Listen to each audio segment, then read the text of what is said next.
Okay guys, I've got 45 days to sign the contract of a lifetime. Yes, I'm making a bicycle video. And in the third point of this video, I'll tell you why. Today, to sign clients, it's no longer enough to be talented. Let's say...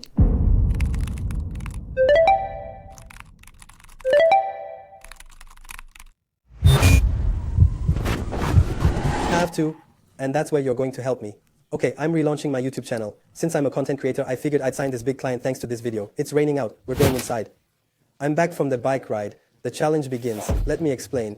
Over the next 45 days, I'm going to have to create content to explain how I come up with ideas for content shows and podcasts, how I distribute that same content, on which channels, for which target customers, and how we generate money with it, and how we analyze the data from the shows we put out so we can upgrade the teams right away. And as with all my projects, I surround myself with the best. So, I'm going to call on James Ali for content creation, Driver and Mori for Desise, aka the Sensei, for the automation part thanks to no code. Let's go.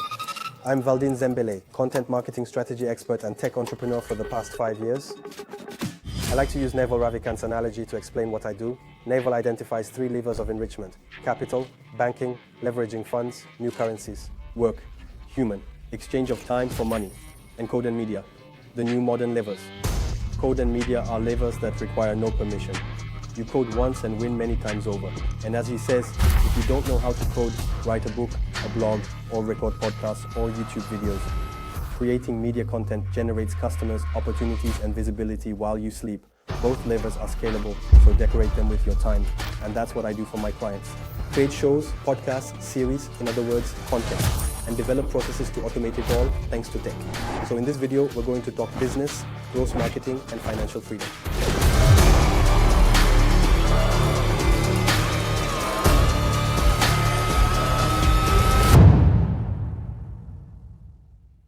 I've been an entrepreneur for just over 10 years now. And as I say in this interview, for me, entrepreneurship comes with hip-hop, which implies that I always want to create something that's different, that has its own style, its own universe. And I've come to realize as I've created projects that each time I create a media outlet affiliated with that project to differentiate myself. To create a feedback loop, it's all about creating a community, getting feedback from the market quickly before your project is released, and being able to know how to iterate, how to improve your value proposition. And the little extra that I've used a lot and still use today with my customers is the fact of inviting top names in your field to participate in your concept. This creates a brand association. Their brand and yours will create a featuring that will grow. You'll benefit from their aura, their impact, a mix of audiences. This will have a snowball effect on your market and position you as a market leader, because a leader talks about the players in his market, not the other way around. This is the category king concept, which I explain in this short. Category design. Think different. You all know Steve Jobs' slogan for Apple. Category design is all about stacking up several areas of expertise to create your own domain in a highly invested field and become category king. It's a marketing positioning that will set you apart from the competition because it makes you the king of a unique business, of a new field. It's a method of creating an excellent product, a mix of hardware and software to create a new market. If you succeed, you have a monopoly. Today, developing your own video or media platform allows you to communicate like nobody else. Free, Google, Apple, Amazon, PayPal, all owe their success to category design. So content creation comes naturally to me. It's something I do immediately, and I'm going to tell you how I manage to monitor content. Ideas. So the aim is not to innovate too much, because if you do, your target audience won't understand. But it's about taking mainstream concepts that exist in other fields and transposing them into your field in your own way. People like what they know, like when we launched a Netflix-type series for a client who was in dispute with LinkedIn.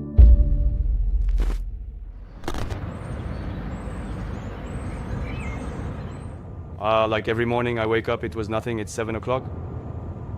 First thing I do reflexively, I check my emails.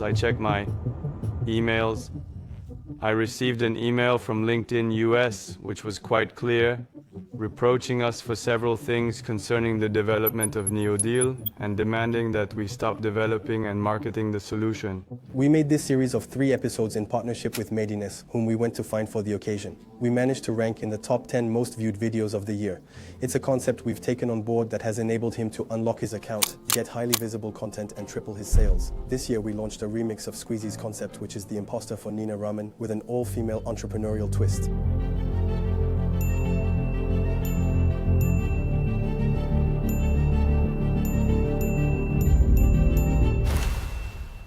Now, a lot of other strategies have enabled us to generate 1.5 million euros for our customers this year. We'll talk about that in another episode. So idea number 1, for content to have an impact, you first need a killer thumbnail and a catchy headline. Ultimately, your content has to start with this. Before saving the content, create the thumbnail and type. Every episode, there's like 20 thumbnails being tested. Every episode, there's like 100 thumbnails being tested. I mean, it's no secret. If you look at the back of the episode, you'll see it, and you may have been subtitled before, but let's say the episode comes out on Sunday, a week before. We do 100 thumbnails using 3 different facial expressions and stretching them 3 times through those facial expressions. We do these for a week, up to and including the day before, to understand which is the most engaging headline, which people click on it. It's also a fantastic way of building our subscriber base. Okay, now we've just seen a killer video from Stephen Bartlett's head of marketing on the Diary of CEO podcast. In fact, she explains how they optimize content distribution through A/B testing.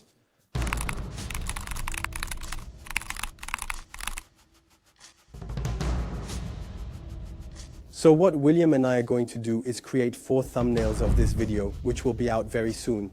We're going to test with a small budget, different thumbnails, different titles, and see what engages the most. William, sorry, you appeared like a genius. We were talking about that topic, about thumbnails to automate the search for trends with a GPT, and then the generation of thumbnails with AI. I know that AI doesn't offer good thumbnails yet, not yet something good to push. But what do you need in your expertise? What could you possibly need help with, to make the most thumbnails more quickly? And also maybe explain to us what the important and key elements of a thumbnails are and how you work on each of these elements. Okay, I think that first of all, there has to be a key idea in the thumbnails. Something has to really stand out. You have to understand the direct idea of the video. But there has to be coherence in the thumbnails too. The elements have to respond to each other, and there has to be direct branding that jumps out at you. So you have to know how, you have to find a way. In fact, it's your associated branding. Well, thank you, William. Well, I'm going to get back to work. I'll see you later.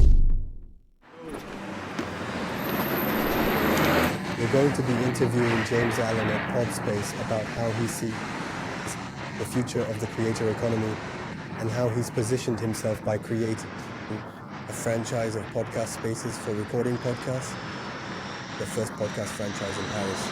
Ah, that's impressive. And that's where it's happening.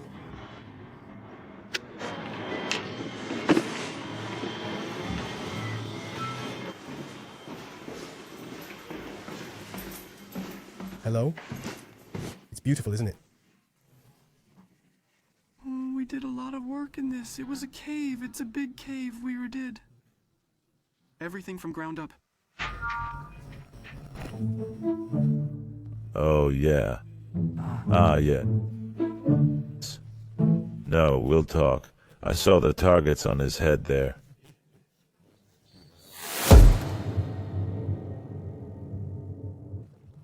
Doing pure business content, that's hard. Yeah, it's hard. Frankly, it's tough. It's not the same metrics. You see it anyway, the views and stuff, layers and layers. It's got to be of interest to the B2B side, but at the same time, it's got to be entertaining enough to attract the masses, to get a few views so that the algos push it. That's what it's all about. It's complicated. We experienced it on the Bicycle podcast. At the start, we said we were only going to invite top-notch entrepreneurs, So we've had some amazing entrepreneurs, but they don't bring in any views. So we thought, okay, we've got to bring in some well-known people. But as a result, you talk less business. It's a kind of balance that's not easy, but it's really interesting. But inviting content creators with a big audience is good because you benefit from their audience. Yeah, that's it. There's a kind of exchange. Our agency loved bold ideas. So we had to create a concept for ourselves called the CEO Tour de France.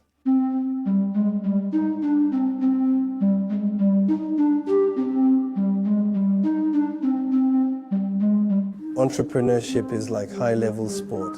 It's 20% skill, effort, discipline, lots of training and rest.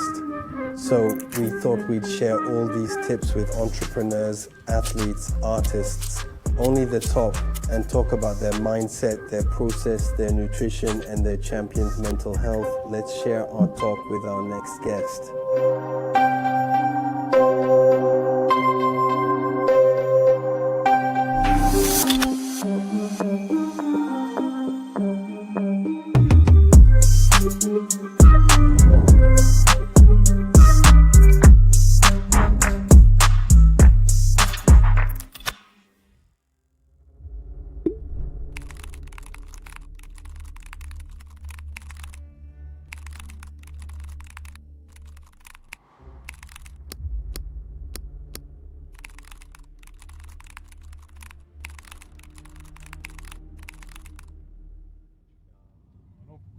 That's something that's a real differentiator, but not necessarily for your target audience. That's what I don't want to reproduce on this channel. So you're going to help me in the process and launch the best business YouTube channel possible. So here it is, guys. Here we have the concept, we have the thumbnails and the catchy title. Subscribe to the channel. In episode 2, we'll analyze the data. We'll call on star creators to give us their best advice on how to make a living from the creator economy and launch a killer channel. You know the whole story. We've got 45 days for this challenge and I need your help. I hope you're ready.